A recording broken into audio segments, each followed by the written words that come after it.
Hello, and welcome to the first Game & Gain video game index of 2020. My name is Muzz, and today we are inducting a game into the index that honestly was one of the most defining games of the last decade, one of the most influential ones for certain, created a huge franchise, spawned multiple different games, created its own subgenre of gaming, and forced players to get good. If you don't know what I'm talking about, the first inductee into the video game index of this decade is Dark Souls. Hope you enjoy.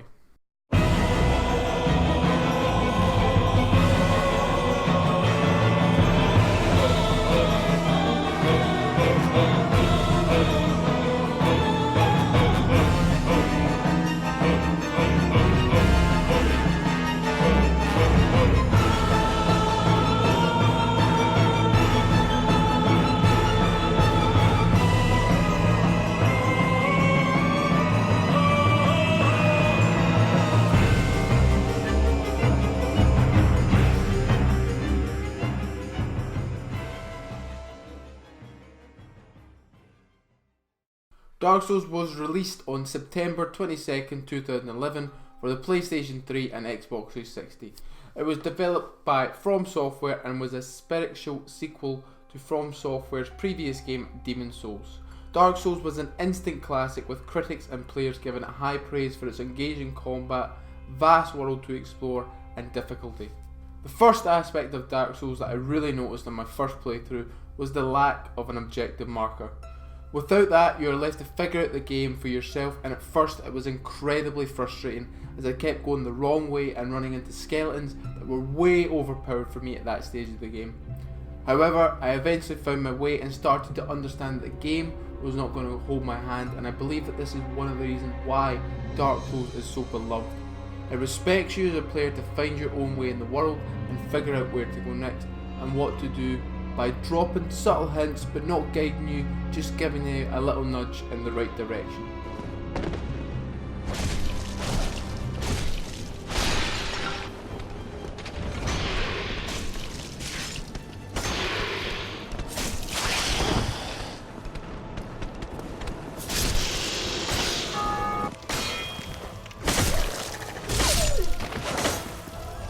The gameplay consists of two main components, the combat and exploration.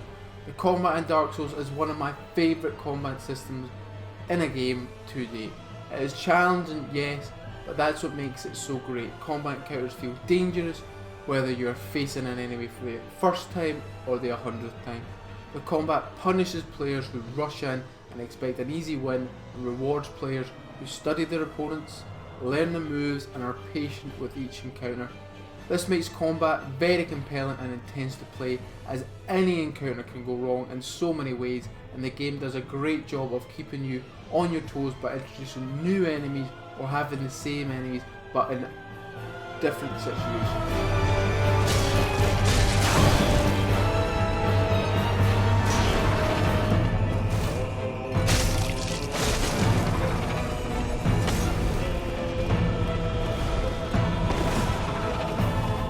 The variety of ways you can engage in combat is impressive as well. Dark Souls provides you with many different weapons to try, armor sets to use, and you can create the character that you want. You can have a nimble character who doesn't do that much damage but is quick and can get in, land a few hits and then get out. Or you could have the complete opposite with a hulking set of armor, huge greatsword designed to absorb damage but deal out a lot of damage as well. With different types of magic, swords, spears, armors and shields, you can experiment and you can find a play style that suits you.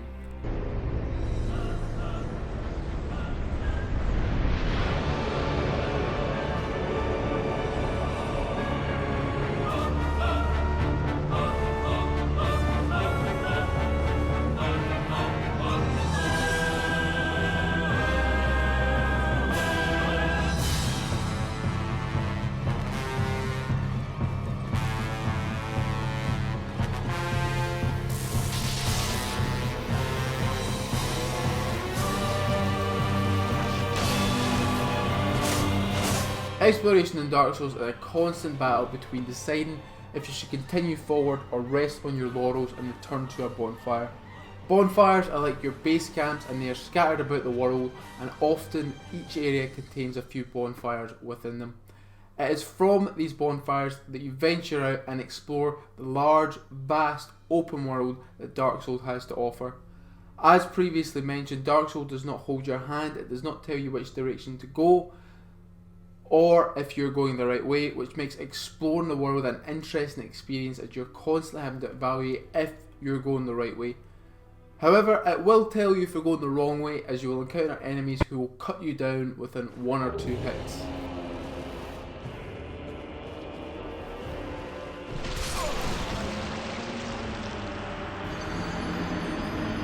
For me, exploring in Dark Souls is a tense affair, as you're always wary about what is lying round the next corner.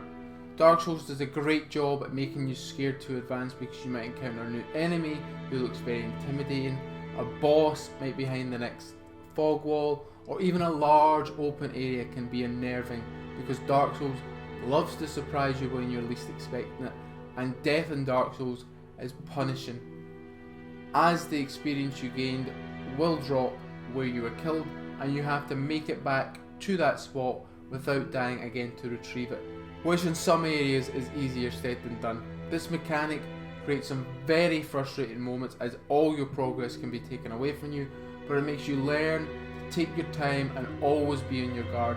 It takes a lot out of you, but the feeling of finding a bonfire after you've just slogged through a tough area with barely any health items for the 15th time is brilliant. It's kind of like a rush of excitement, but a huge sigh of relief at the same time. The world design of Dark Souls is incredible. The way the world is interlinked and areas wrap around each other to provide shortcuts to allow easier progression is by far and away the best part of the world design.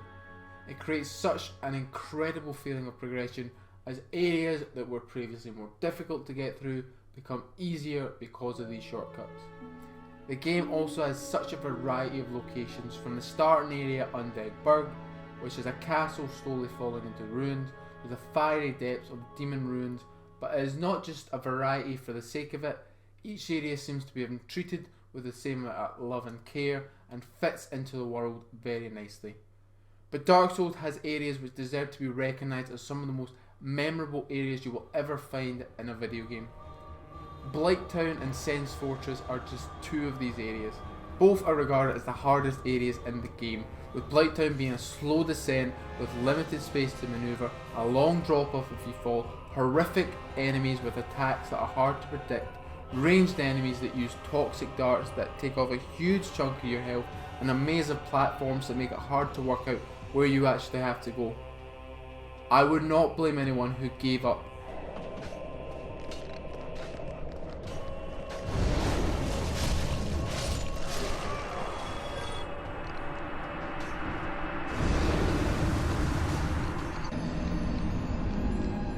But if you get through all that, later in the game you have the joy of ascending Sen's Fortress, an area which is riddled with traps, surprises, and introduces the dreaded Mimic. This was the area that challenged me the most and had me contemplating whether or not to continue the game. To give you an idea of what awaits you inside, I will describe the first main room in the fortress.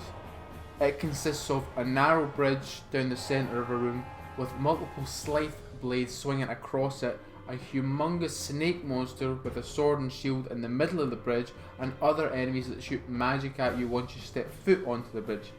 I am telling you no lie when I say that it genuinely took me more than 20 times to get across this bridge, and in the end it was all worth it.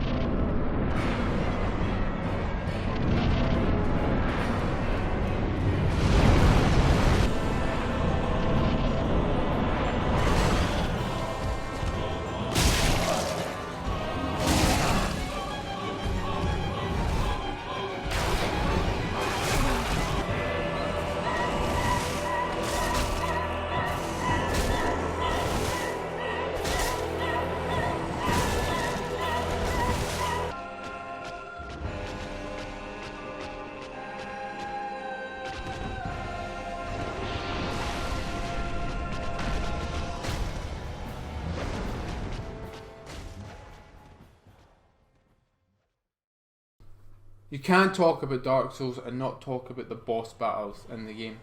While boss battles have been a staple of video games now for decades, they can often be disappointing. This is definitely not the case with Dark Souls. Dark Souls is some of the most intimidating and demanding bosses in any video game ever made.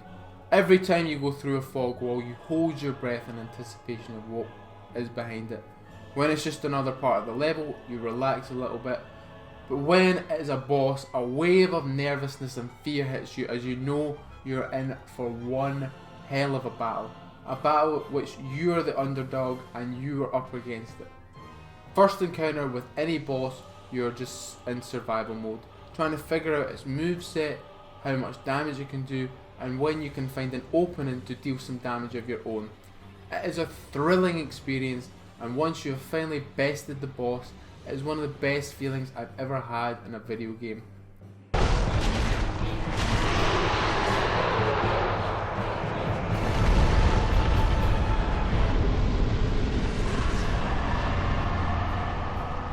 few of the standout bosses are the Bell Gargoyles and Ornstein and Schmaug, depending on how you say it.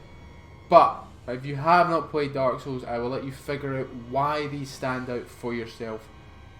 They are incredible, unbelievable boss battles.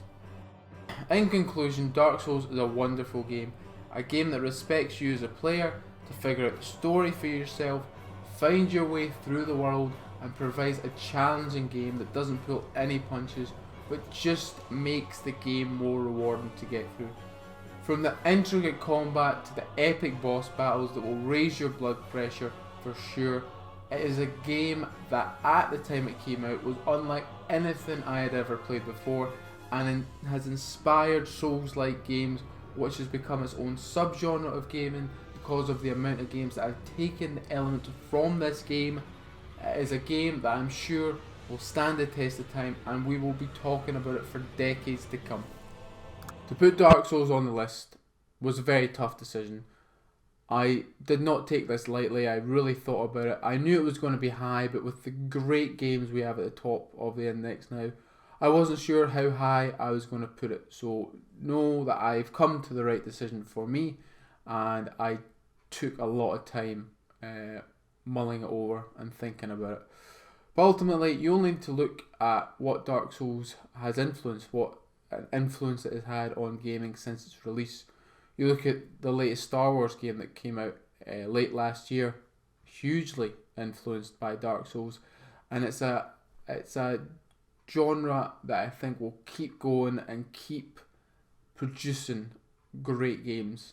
Whether it might be Dark Souls or another type of game, it has created its own subgenre of gaming that will last for a long time, I believe.